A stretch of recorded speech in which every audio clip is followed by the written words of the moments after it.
So you want to grow into a multi-million dollar roofing business. Well, what's the most important quality to have? Let's talk mindset.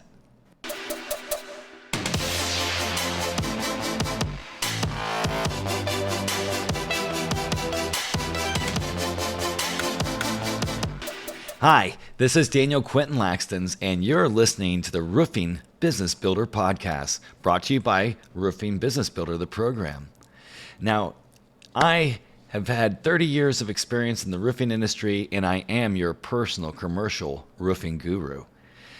In today's episode, I interview Pete Harding, and Pete Harding is a very successful roofer. He's been in the business for many years. His company is called GoGreen Roofing, and I just resonated with him. Like, we kind of met each other on our TikToks. You know, I do a lot of law of attraction stuff on TikTok, and I just caught, somehow the algorithm knows who I am, right? So it seems like a lot of the TikToker followers that I have too happen to be roofers. But I just really resonated with a lot of the things that he says on his TikTok because it sounds a lot like what I teach. And so we struck up a conversation, and I invited him on the show. And so in this episode, we're going to be talking about mindset. Before I get into that interview with Pete, let's do our intention for this podcast. The intention is I have a positive mindset. I have a positive mindset. Sometimes we have to say this to ourselves because we get frustrated with certain things. Problems come up, mistakes happen, and how we handle those mistakes really can depend upon our mindset. Because if we have a positive mindset, then we'll be able to solve those issues right away without allowing our emotions to get too deep involved. And we're going to get more into this in my interview with Pete Harding. So my special guest is Pete Harding. Pete, welcome to the show. Thanks for having me. I really appreciate it. Yeah, so we saw each other on TikTok. You have an amazing following, and your videos are inspirational. And I just couldn't help but say, I want that guy on my show, because if you're able to inspire people to live a better life, to have choose the job or the business that they love, I think you're an excellent example of that. But before we get into that, I was wanting to ask you, what's your dream job? I'd have to say inspiring people. What I do is, myself in a nutshell boils down to this. I work harder on myself than anything else so the whole world can benefit, so I can be of service to humanity, period. And I just happen to be a roofer. Yeah, well, that's, you and I are birds of the same feather here, because first, now let me ask you this: how did you get into roofing? Well, it was the summer of '82, and my friend's brother opened a roofing company in Santa Cruz and said, "Hey, if you want to tear off roofs, I'll give you $4.50 an hour and all the beer you can drink." And I said, I'm on, let's go. So, and I was 16 or something, and I'm like, let's fricking do this. And I did that until I graduated in '84 every summer. And then I went full on into roofing. I'm totally dyslexic kid, they just pushed me through school type. So when I say graduated, it wasn't like I graduated. I was the same way. I was doing some filmmaking. I owned a small business called Video Venture, and I was starting to get some decent gigs. I was also a fragrance model, so I ran into this one guy that sister had gigs. I did modeling, so I was with an agency. And I could tell. Yeah, what's that? That's what I could tell. Oh, behave, baby. But yeah, so I was doing stand-up comedy. And then I was making instruction films. Sometimes it's like a new MLM startup. This one guy hired me to create a film that was called How to Program Your VCR the Easy Way. And so, he hired me I got paid pretty well on that. But it wasn't, most of my phone calls were for porn. People would call me up and say, hey, I was just, innocent. They just wanted to film themselves. And I couldn't do that. I just, especially that time period, I could not. That was awkward. Yeah. So I started placing ads without my brother's knowledge for his roofing business. And the phone rang off the hook. And at that time, this is like 87, I was able to make $10 an hour. Plus, I'd make 10% commission on selling the job. So that was really great. And then 4 years, I bought my brother out. He went into bathroom modeling, so kind of split everything up. And then years later, I had to exit, from that. I did that for 15 years. So, but this is kind of cool because I mean, it's you and I are so much alike, you know what I mean, in so many different ways. I just had an idea that we should make a film called How to Reprogram Your Brain the Easy Way. Ooh, I like it. I like it a lot. And it takes time. A lot of people want to avoid the shadow work. I heard a TikToker talk about how someone was ragging on her for talking about law of attraction. And they're saying, well, law of assumption's better. But if you haven't seen that video or that TikTok, she's really good. I'll check it out. Yeah. What you're talking about is, it's all part of it. They see on TikTok, I get a lot of haters. I get a lot of haters on TikTok, and it's just people who don't understand, they see the end product, right? Oh, I'm running a $30 million a year freaking roofing company. You have no freaking idea what I went through to get here, and how much of that money is eaten by the company. It's money in, money out. Yeah, most people don't even know that you're paying. So if you're incorporated, that the employer pays half your taxes. So the employer literally pays half if you have a corporation. So I mean, they don't know that. Most people don't realize how much money it costs.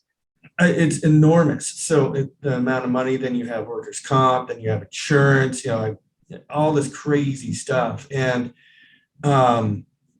it's just basically, I just want to see what we're capable of, because the people I work with, my partners, everybody from the guy who works, the yard dog to the superintendent to the general manager, they're my partners. They're not employees. I don't call them employees because we've all worked together for decades. Some of my videos on TikTok I posted yesterday and stuff on speak to that. But it's without them, I'm nothing. I'm just some crazy guy with a freaking idea. I just happen to, I always laugh. They're like, how do you do all these things? I go, well, I watch 5 minutes of a 20-minute how-to video and I go do it. Yeah, that's what I never watched. YouTube's been like my best friend for years now, especially if you have attention deficit and dyslexia like we do. Yeah. Because I can listen to a video at 2 times the speed and then boom, it's like, wow. Yeah, it's great. Yeah. And how to do so many things at one time that I can ingest information and become better. How can I do this while I'm doing, roofing, my day job, while I'm running a company, trying to push the company over, push the company forward, but work harder on myself than anything else so I can help more people.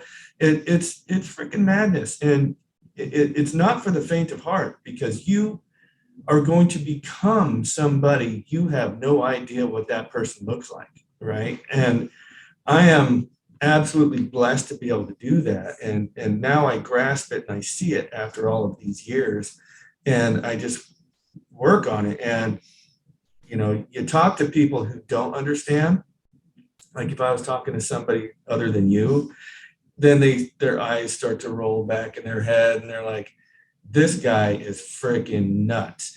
But what you and I have to look at, we have the proof of the pudding, right?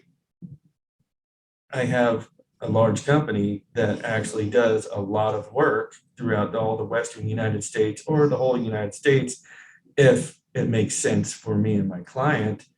And then I have a whole bunch of people that benefit from it that I've worked with for decades. And that's it. Get as many people as you can what they need, and you will get what you want, right? It happens to be roofing, man, and that's it. It is. I do say that roofing is one of the American dreams, because you can make a whole lot of money. But I mean, you got to be careful. It's like they don't necessarily license. Like I'm in Texas. Where are you guys located? California. I've done work California. in Texas. You don't need a license in Texas. You just need your business license in different, what do they call it? Parishes or something. You know, you need your licenses, a certain license, because I have clients that I work with here that own buildings there. So I'm not actively going into the Texans' front yard to pick a freaking fight, right? I would never do that. I have a client that comes to me and goes, "Hey, Pete, man, I got this building in Texas." And I'm like, "You're sure you don't have a contractor out there?" "Positive. We want you to do it." "Okay, I will do it." And then we'll show up and we'll get the freaking wagons circling the building like, who are these freaking assholes? Excuse my language. No, that's okay. From California out here, you know. And I don't do that. I don't. Yeah, I have a lot of respect for other roofers. You know, your territory is your territory, and I don't want to go in and piss somebody off. No, and I don't look at people as competition either. I always, in Roofing Business Builder, we always teach to micro niche down. And it sounds like you found some specific customers that love you. And because they love you, then when they own buildings across the country, they're gonna call you and send you in. That's not your fault. Those other roofers did not create that opportunity. You created that opportunity. So it's your job. Doesn't matter if it's in their backyard, their territory. In those instances, it's going to happen.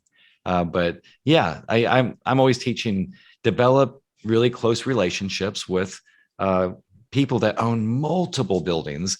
And I've had people invite me to weddings and birthday parties, and that's the kind of relationship you want to have with your customers, regardless of what business you're in. You know, it's all relationships. Like you've seen the videos on TikToks where I talk about, I walk into offices. I still do. Why? Because I love to meet people. I love, like, what's your story? What do you do for fun? Those are two of my first questions I asked. What do you do for fun? It's like, how did we end up on this freaking roof or wherever we're at, in the middle of nowhere? What's your story? Like, how did you come up to this? Because when you're doing work, like I'm walking a 6,500 square roof in San Diego with a property manager. That property manager is at the top of their freaking game, right? So I show interest in, like, how did you climb this ladder in your industry? How did we end up here? Like, I'm doing, that job was about $1.5 million, right? Mm-hmm. Like, how did we get here together right here, right now? I'm truly interested, and I am truly interested. And those questions create a synergy with each other, because then they ask you, like, what's your story? You're fully tatted down, and you're different. They always tell me you're a very unique person, and I'm like, I guess I'm me. I don't know, whatever. But the relationships are relationships, and I still go around and I still see signs for property management. Rent this building, and I'll call them. Hey, my name's Pete Harding with GoGreen Roofing. How are you? Do you have any projects I could bid on? Because that's the way I've always done it. I don't pay for billboards. I don't pay for radio spots. I don't pay for anything. I don't pay for marketing, and that has been proven and grew the business. And it's the people want to send out email blasts, and they may work, slight percentage, or mailers, slight percentage. I think it's 1%. But if you're face to face and you ask somebody, what do you do for fun? How'd you get here? Do you have any projects I can bid on? You're going to get a job before the guy that just sent 10,000 email blasts. It's like, you're not going to make a relationship, because it's all relationship, and people buy from their friends. They do. The quicker I can make you my friend, the faster I can get to work with you. That's brilliant. Yeah, that's exactly what I have always taught too. I mean, even I wrote that book, 30 Careers Before 30, Finding Your Dream Job, faster than I did. But in that book, when I'm telling kids how to find a job, I'm like, you don't want to have all the competition. The best thing to do is you go through it used to be back in the day, Yellow Pages, but Yeah, that's how I did it. and then find a company that you resonate with, and then go in there and find the hiring manager. Go in there and talk to somebody, and if they like you, if you resonate, you may not like that person. And some people, they apply for a job, they don't even know who the boss is going to be, and then they get the job and they hate it. But it's a good teacher. I look back. Steve Jobs said it best. You look back and you see how all the dots connect. I see it now. Unfortunately, in roofing, most of my mentors were teaching me exactly how not to be. Right? They were treating all these guys out here. We used to get treated like crap, screamed at. Yeah. You're an idiot, all that stuff. There's still foremen that do that. If once you're contracted incredible. with a GC, and the GC's foreman is yelling at your foreman. I lost a huge contract during the wintertime because of that. And it was terrible that we got thrown off the job because my foreman yelled back at him. And I told him, he's not yelling at you, he's yelling at the company. You represent the company. So a lot of people take things take offense to it, like they're being yelled at. It's like, if you're working as a manager for a restaurant or as a manager for any sort of business, if a customer is yelling at you, they're not yelling at you, they're yelling at the company. So you can't take things too personal when you're in business, if you want to maintain those relationships. But man, you're right though. I think that things are changing though. People's mindsets are different, or maybe you've just targeted the right niches, the right specific relationships with customers that actually resonate with you, and they're not that way anymore. You know what I mean? I think I do that. And I am in a niche. I do a lot of acrylic coatings, big time coatings. That's how I got the name GoGreen. Oh yeah, that's right. I didn't even mention what's your company name for everyone? GoGreen Roofing Corporation. And it's spelled G-O? Yeah, one word. Go Green. Go Green. Because I love it. That is a niche too, even a specific niche. You're going to find people that love environmentally friendly, energy efficient, sustainability. Yeah, renewable. It's renewable. We do about 50% single ply, 50% coatings, which I think this year is going to be more coatings because just availability. Yeah. Have you heard the latest news on some of the TPOs weren't going to come out until September? They're just so backlogged, but have you heard anything? I have a direct line to one of the VPs of one of the largest manufacturers, and in a meeting, they said, you know what, man, I don't see this thing easing up till the third quarter of 2023. Oh, geez. And fine, whatever. I'm going to keep working, and I'm going to keep putting boots on the roof however I can, and that's what we're all just trying to do, is feed families. And, my thought process for my people, I have about, when we're jamming, between 100 and 120 people. So right now we probably have about 80 guys out in the field. And I think about, okay, I got 80 guys. They're married. That's another 80 people. Their mom and dad probably live there. That's another 160 people. They probably got 2 kids. That's another 160 people. That's what keeps me up at night. My eyes pop wide open like, holy crap, I got all this responsibility. I was just supposed to start a business because I was a horrible employee, I thought. What happened? And so, caring is it's rough, like I said, all these people see the end result. And I'm just getting started. This is not the end result. 100 million. I want to get to 100 million. Yes. Set your goals high. So everyone listening to the show, Pete Harding is doing $30 million a year with his company. But he doesn't stop there. He resets a new goal. That's where being uncomfortable comes into play when it comes to law of attraction. They say, well, you got to be uncomfortable. Well, yeah, because we're doing growth, we're growing.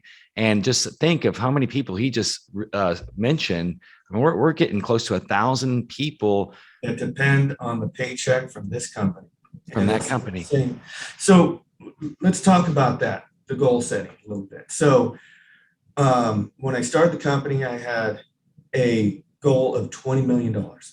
I'm like, right on. And let's $20 million. And then, it'll be like free ride in there and we'll just be, in hog heaven, whatever. And 7 years into the business, by the way, it took our old boss 20 years to get to $7 million. Mm-hmm. Mm-hmm. With the same exact team, it took us 7 years to get to $20 million. Is that freaking weird? Synchronicities, right? Mm-hmm. So right when we hit that 20 million, I felt this empty, sinking feeling. Wow. Why is that? Holy crap. And they're like, what's wrong? And I go, you know what? I have to apologize. And they're like, why? We hit the goal. I'm like, because I underestimated all of us. I go, the goal should have been $100 million.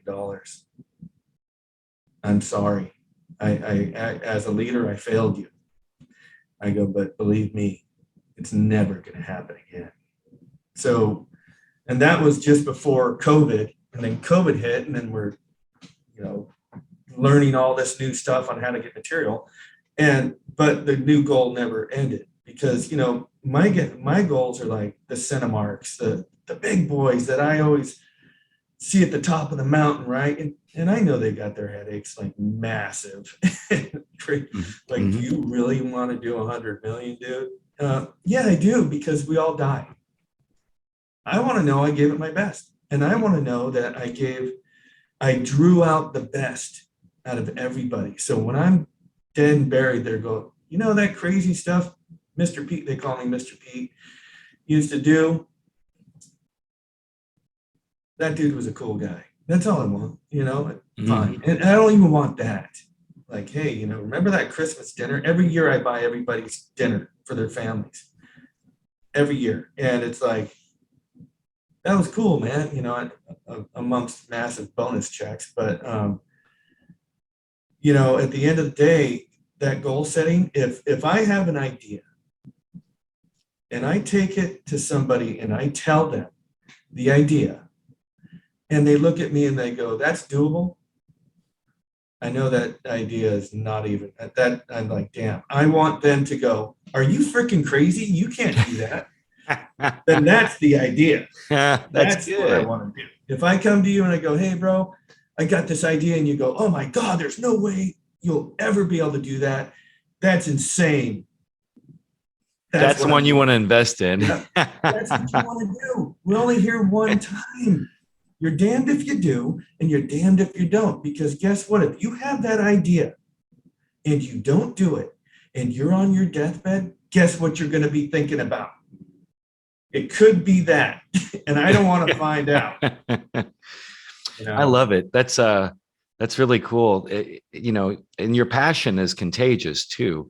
But yeah, ideas, and I do tell this to people too, because whether they're listening to the Dream Job radio show or if you're listening to this on Roofing Business Builder, your idea is worthless unless you make it happen. So it's like someone's, well, I had this $1 million idea, but it's like, could someone just give me $1 million? No, because there's a lot of work. Pete not only has the idea, but he implements it. And that implementation, that takes, time and a lot of mental work, right? To make that idea come to fruition, to make it happen, that's where all that work. Now, ideas are very important, but someone like Pete, he makes it happen. And that's where that, I'll watch a 20-minute video, 5 minutes of a 20-minute video and go do it, because I know that the way somebody else does it isn't the way I do things, right? So I just charge out after it. And if it doesn't work out and it starts to fizzle out, then I move on quickly. I cut its tie and I bail. I'm done. Smart. Right. So, yeah, I just do these things, and I do a lot of self-work, I don't want to get all spooky, but Oh, they don't mind. Everyone, the roofing business builder, everyone knows that I do mindset. So I talk about it's all mindset, right? Because I fight with demons, low self-esteem, freaking all sorts of stuff, right? I fight with it. So it's not easy for me to do anything. I have to fight these demons that come in and are trying to knock me off a course. So I'm fighting these demons, right? But like Henry Ford said, if you think you can, or if you think you can't, you're right. And then I heard somewhere, like reading the Sanskrit or something like that, that if you have an idea, right? Mm-hmm. You're the idea's idea, right? So you have, I forget how it's put, but if you have an idea, the idea wants you to complete the idea just as bad as you want to complete the idea. Does that make any sense? But It it's totally like, does. Yeah. it's there for a reason. It's not just going to pop up because you're tooling around. It's there for a reason. It's a gift. Some people can say it's a gift from God. It's a gift from divine. It's a gift from the universe. Yep. Whatever it is, it was dropped in your brain for a frickin' reason. You need to chase it down just to satisfy the fact that you're chasing it down, right? And to try. You have to try. And that's why I do all this crazy stuff. My ex-wife used to say, you never stick to one thing. And I just look at her and I go, it's called life experience. That's my classroom, man. Like, I'm going to say it again. We're all going to die. So you might as well try. Right? Ooh, I like that. I like that a lot. You Yeah, might I as always well. say that we don't make mistakes. We're only making discoveries. If we can reduce that amount of emotion that we add to what we consider of the mistake, oh, I messed up. Oh. And then what happens is that energy then draws more experiences in the future like that.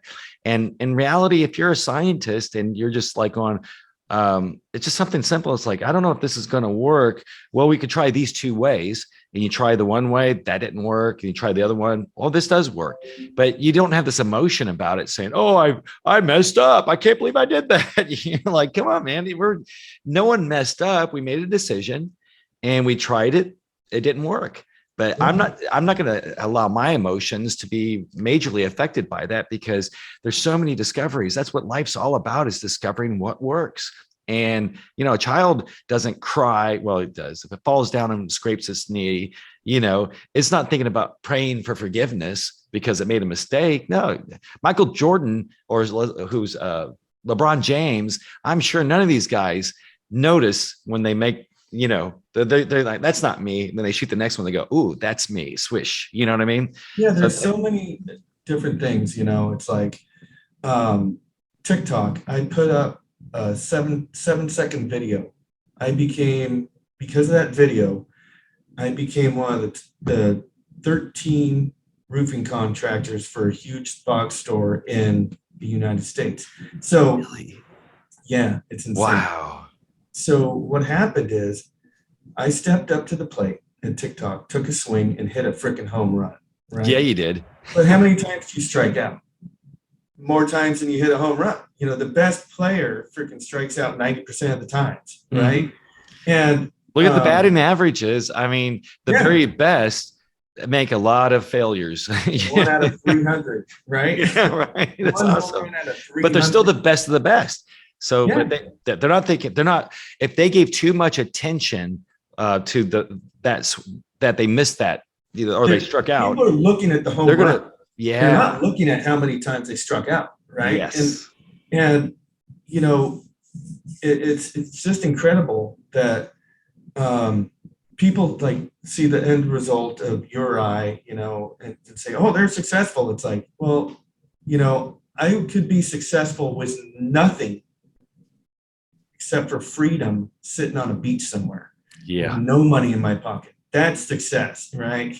Complete freedom from anything. But they don't see how many times we strike out. They don't see how hard these people work, 18 hours a day for freaking 5 years straight, weekends included, right? And it's like, but they can be critical about it. But the adversity, because I've seen a lot of adversity, everybody has. I've created a lot for myself. But that's the sharpening stone for your sword of life, right? There are no failures, there are no mistakes. And the problem is people think that I think that word failure should be abolished because there is only learning, right? Yeah. Yeah. You only fail it. I don't know who said it, but you only fail it if you give up. Yeah. You know? Yeah. So who is the guy that did made the light bulb? How many times? 10,000 times. Thomas Edison. Yeah. Thomas Edison, 10,000 freaking times. This is my third time. And what he said is, he says, I just discovered that many ways of not to make the light bulb. Because each time you become more efficient. And being a shingler, I started out doing wood shingle. I did the ocean waves, staggered butts, sidewall, all that stuff. And you had to be very efficient. And being ADHD and dyslexic, it was perfect because the sound of the guns and to be very efficient. And that carries into everything I do. Like I'm not tweaker efficient, but if you could see my office right now, it's a mess because I'm a visual guy. I have to see if it's in a drawer, might as well throw it away. I don't even know it's there. I won't see it for 10 years. But to be more efficient, so doing business and doing things and extracting the best out of people by pouring into people. The only way you're going to get back is if you give twice as much, right, as a business owner. And all that old school BS of screaming at people will just never work. So getting back to the adversity is your friend. I am the person I am today because I screwed up so many freaking times and treated people horribly or did bad things or did good things or fell on my face so many times, it got me here, period. This is not for the faint of heart. Doing anything isn't for the faint of heart, but you have to seriously follow your heart. What is it? You find what you're good at, what you like doing, and what the world needs. And you'll find out what you need to be doing. And you just keep trying to shoot that arrow with that little one spot. And keep trying for it. I tried to get out of roofing for my entire career. Me too. We're so much alike. It's crazy. I didn't think it was glamorous, and I was just a freaking roofer. And oh, you're a roofer because we had this. Although women really, they thought I was hot. So whatever, because I was always in really good shape when I was roofing. So. I still am because I have to hump that big old ladder around, man. And I'm 56 years old. I cannot, a 40-foot ladder, and I'm 5'9.5", 170 pounds. I got to stay a little in shape to move that freaking ladder to be able to. Yeah, you do. People, right. So, that's part of it too. Like I mentioned, working harder on yourself than anything else so the whole world can benefit. I have to stay in tip-top physical shape to be able to provide opportunity for others. I just have to. And it's rough, because a lot of my friends aren't in good shape, and they're losing their health. And, we're in our 50s. It's like, hey, man, you're running a company, dude. Like, I have other friends, big companies, like, you need to take care of yourself, man. Or what's going to happen? The problem is things add up. Just like the solution in running a business is things add up, meaning that you keep working at it. You discover what works, what doesn't. You get another bright idea. You keep doing that. But the thing is the other little things add up too. And what that is if you gain 5 pounds of weight every Christmas season, then chances are, within 5 years, imagine 5 to 10 pounds a year in 10 years. That's 100 pounds of weight that you just added. So, but if you want to reverse that, you just think of the reverse of that, and then we work at that. Like you don't get lung cancer by smoking one cigarette. It's one cigarette at a time. All I'm saying is, it's not just one thing. It's all these different things. It's mental, It's little by little. spiritual, physical, to be able to keep pushing forward, because you got to have the energy to do it. Mm-hmm. You got to be able to have the energy to. I work nights, weekends, all the time, all the freaking time. I'm not sitting here at the desk, but I'm on the phone. I'm sending emails, and it's because I enjoy it. I enjoy the interaction. I found what I love to do, and making a long time ago, roofing wasn't glamorous, I didn't think. And so I just sit there and think, how do I make roofing glamorous? And I was flying back and forth to all these jobs, and I would meet these people. They're like, what do you do? Oh, I'm a roofer. Oh, can you do my house? No, I'm not going to do your freaking house. So one day I saw that roofing is the fourth most dangerous job in the United States. I'm like, oh.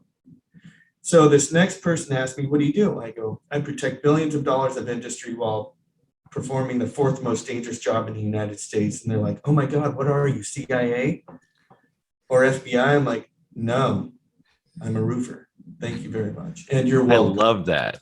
And it's like, whoa, because I do a lot of government installations. They just have these big warehouse where they keep all their Post-it notes and stuff with guards and dogs. And we go in and we roof them. Last one was in Texas, as a matter of fact. And so it's like roofing is glamorous. And I think busting out with the TikToks, I get a lot of work off of LinkedIn, massive amount of work off of LinkedIn. And these things showing, our artistry as roofers. We are artists. We build roofing systems that everybody has. You cannot go down the street without seeing a building with a roof, right? Yeah. So have some respect. Yeah. We do that. That's what we do. And, that's our artistry. And building businesses, taking care of people, that's what we do. Own it, be it. And when I realized that I wasn't just a roofer, this happened. Everything around me. Boy, so that mindset comes back again, once, because some of those limiting beliefs that are keeping us back from certain things. And I think I had the similar experience too, but because I want to wake up in the morning and say, yay, I can't wait. I'm getting ready to go do what I love doing.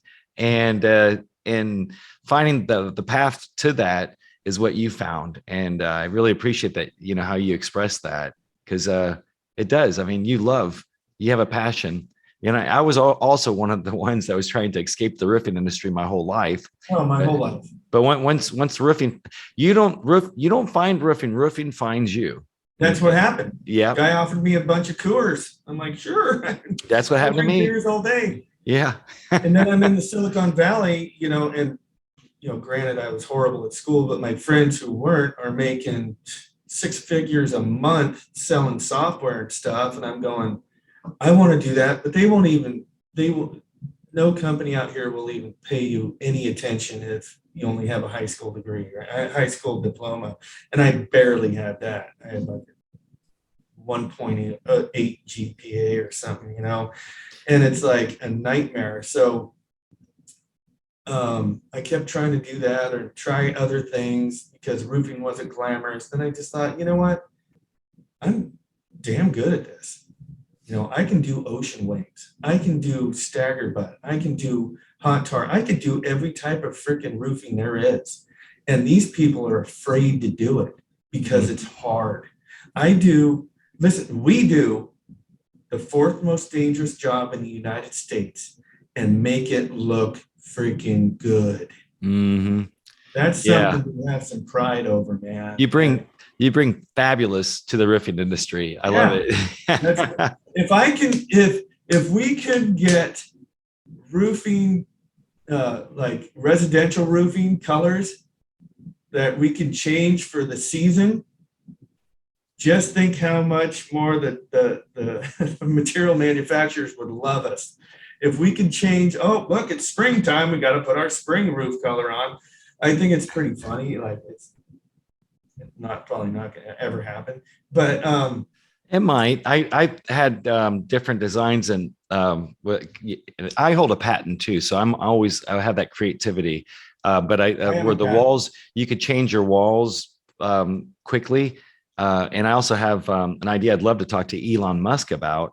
Is I want to create a car factory where we have maybe 1 to 3 different frames, and out of those frames we can purchase the rights to have the body like a Lego, but you can pull into on a weekend if you want to drive a 69 Corvette.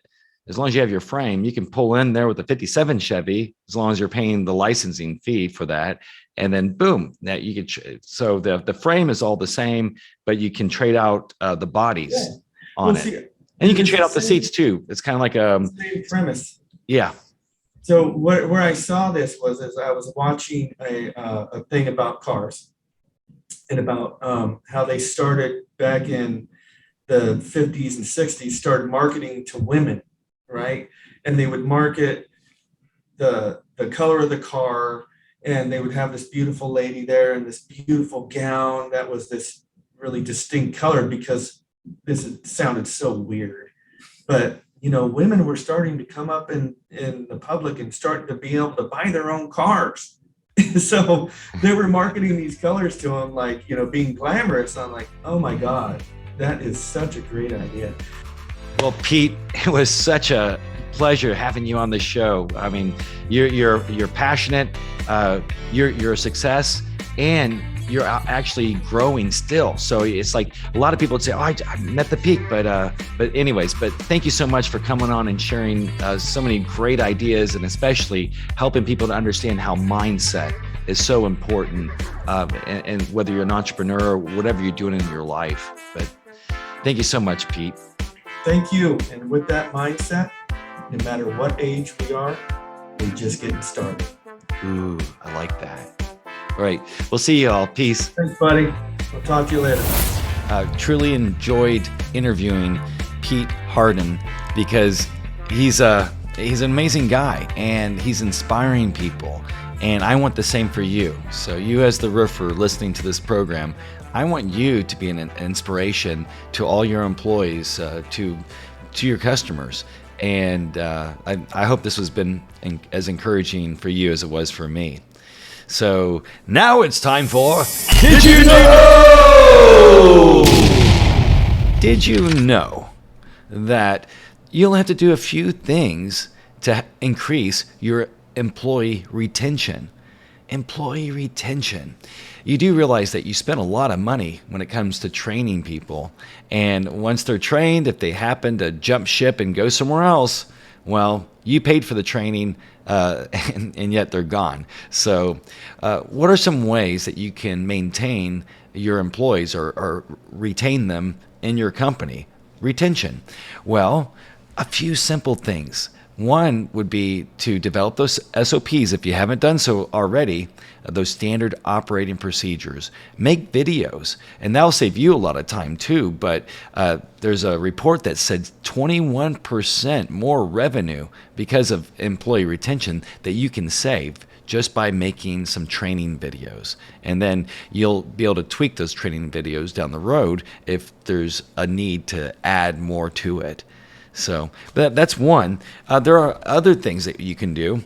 Why not feed them? You notice, well, I don't know if Pete mentioned it, but he had to get off the interview at a specific time because he was feeding his employees on Friday. So that's something that I did when I had my roofing business. I'd always take them out to lunch, or on Fridays, we'd have some food for them, and it makes someone feel more endeared to you. It makes it harder for a roofer to poach your employees. What else can we do? Well, you can give them things. So when you're a thoughtful business owner, a lot of times you can just get them something like buy all your guys a bag or something, or a Yeti cup, or have their name engraved on it with your company logo, and they'll love that. I mean, they're going to want to stay with you the rest of their lives. And the last one here is be sure to have their own business cards. And that also endears someone to the company. They feel special, and they put a title on there like the technician or whatever it is. Any of your employees, you want to make sure that they're proud of your business and that they pass out those cards. And they're really cheap. Go to Vistaprint. It's like, I don't know, it's less than $10 and get them 500 cards. So something to do. All right, so that's pretty much it for the show. We've got a lot going on. I'm feeling better.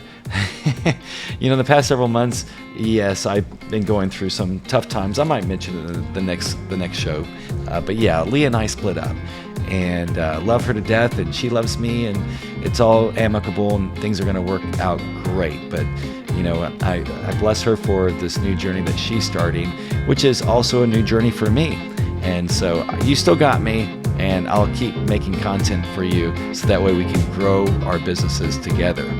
Until next time, I don't always consult on commercial roofing, but when I do, I make millionaires. Stay wealthy, my friends.